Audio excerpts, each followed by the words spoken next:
ओम श्री हरि विष्णु नमः।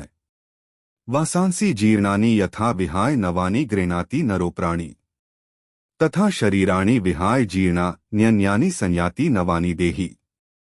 अर्थात जैसे मनुष्य अपने पुराने जीर्णशीर्ण वस्त्रों को त्याग कर दूसरे नए वस्त्रों को धारण करता है, ठीक वैसे ही जीवात्मा पुराने शरीर को त्याग कर दूसरे नए शरीर में प्रवेश करती है। आज हम महर्षि वेद व्यास जी द्वारा रचित श्री गरुड़ महापुराण के दिव्य ज्ञान के माध्यम से यह जानने का प्रयास करेंगे कि मनुष्य की मृत्यु कैसे होती है और मनुष्य के शरीर से आत्मा कैसे निकलती है। भगवान की असीम अनुकंपा से और YouTube के मंच से आज हम गरुड़ पुराण पर आधारित दिव्य ज्ञान की एक संक्षिप्त श्रृंखला बनाने जा रहे हैं। आप सभी दर्शकों का हमारे YouTube चैनल द डिवाइन सनातन पर हार्दिक अभिनंदन और स्वागत है। नैमिषारण्य में सूत जी शौनकादि ऋषियों से गरुड़ महापुराण का दिव्य व्याख्यान करते हुए कहते हैं कि हे मुनिश्रेष्ठों, जब गरुड़ देव ने भगवान श्री हरि विष्णु जी से विनय पूर्वक आग्रह किया और पूछा कि हे प्रभु, जीवात्मा किसी भी प्राणी के शरीर को कैसे छोड़ती है तथा आत्मा के शरीर से अलग होते समय शरीर की कैसी दशा होती है, मृत्यु क्या है, मृत्यु का स्वरूप कैसा है और मृत्यु कैसे होती है, इसका विस्तार पूर्वक वर्णन कीजिए और मेरी जिज्ञासा को शांत करने की कृपा कीजिए। पर भगवान श्री हरि विष्णु गरुड़ से कहते हैं कि है विनीता पुत्र, अब मैं तुम्हारे संशयों को दूर करते हुए तुम्हें आत्मा के शरीर से मुक्त होने अर्थात व्यक्ति की मृत्यु का वर्णन तुम्हें सुनाता हूँ कि गरुड़ देव प्रकृति परिवर्तनशील है और निरंतर बदलती रहती है। पतझड़ में पेड़ के हरे पत्ते सूखकर और पीले होकर नीचे गिर जाते हैं और बसंत में पुनः से हरे पत्ते उग जाते हैं। शीत ऋतु के बाद ग्रीष्म ऋतु, ग्रीष्म ऋतु के बाद वर्षा ऋतु, वर्षा ऋतु के बाद शरद ऋतु और फिर शरद ऋतु के बाद शीत ऋतु दोबारा से आती है। यह सब निरंतर चलता रहता है।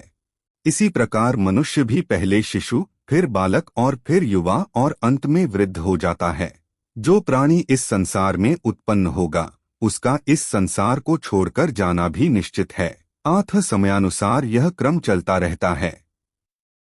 इसी क्रम में जब व्यक्ति अपनी औसत आयु को पूर्ण कर लेता है और स्वाभाविक मृत्यु के द्वारा उसका इस संसार को छोड़ने का समय निकट आता है, तो आत्मा के शरीर से मुक्त होने से पहले उस व्यक्ति के शरीर में कई प्रकार की व्याधियां अर्थात रोग उत्पन्न हो जाते हैं, जैसे कि मस्तिष्क का रोग, आँखों का रोग, कानों का रोग, नाक का रोग, मुंह का रोग, गले का रोग, हृदय का रोग, उदर रोग, पैरों का रोग इत्यादि कई प्रकार के रोग हो जाते हैं। उसका कंठ अवरुद्ध होने लगता है, उसकी आंखों में आंसू आने लगते हैं, उसका शरीर पंगु होने लगता है, उसकी हृदय गति रुक जाती है, हृदय सुन्न हो जाता है, उसे अत्यंत घुटन महसूस होती है। उसने अपने जीवन में जो भी शुभ अशुभ कार्य किए और जो उसके जीवन में घटनाएं घटित हुई होंगी उन सभी का स्मरण उसे होता रहता है। यह सब एक चलचित्र की भांति उसकी आंखों में दिखता रहता है। इस भावना के दौरान उसके मन में जीवन भर अर्जित संपत्ति और प्रियजनों के प्रति अत्यधिक आसक्ति होती है, जिसके कारण उसके प्राण निकलते समय उसे अत्यधिक कष्ट और अत्यंत दुख होता है। इस समय वह अपने प्रियजनों को पुकारता है और उनसे बात करना चाहता है, उनसे कुछ कहना चाहता है, लेकिन सामर्थ्य विहीन होकर कुछ कह नहीं पाता और उसकी बातों और संकेतों को पास बैठा कोई भी व्यक्ति नहीं समझ पाता है। जब उसकी सांस रुकने को होती है तब वह सांसों को वापस लाने के लिए संघर्ष करता है। उसे बहुत बेचैनी, पीड़ा और छटपटाहट होती है, क्योंकि नाड़ियों से प्राण खींचकर एक जगह एकत्रित होने लगते हैं। उसकी पांचों इंद्रियां अर्थात स्पर्श, स्वाद, गंध, दृष्टि और श्रवण की इंद्रियां एक एक कर शिथिल होकर लुप्त होती जाती है। श्रवण शक्ति सबसे अंत में लुप्त होती है।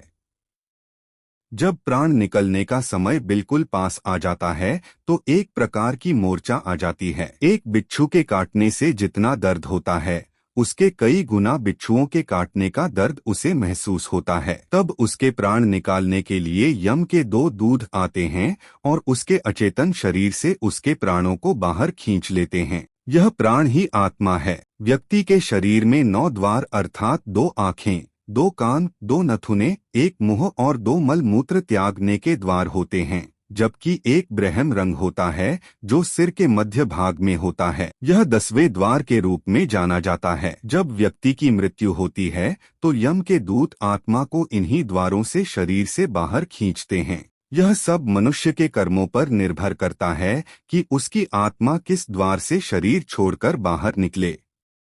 जो लोग श्रेष्ठ योगी, संत, महात्मा, ऋषि, मुनि, सर्वहितैषी और भगवान के भक्ति मार्ग पर चलने वाले होते हैं, उनकी आत्मा अपने आप ग्रहण रणधीर से देह का त्याग करके बाहर निकल आती है। जो लोग धर्म पारायण, भागवत कथा का प्रचार प्रसार करने वाले और मधुर वाणी वाले होते हैं, उनकी आत्मा मुख के द्वार से बाहर निकलती है। जो लोग सदाचारी और भागवत कथा सुनने वाले होते हैं, उनकी आत्मा कान के द्वार से निकलती हैं।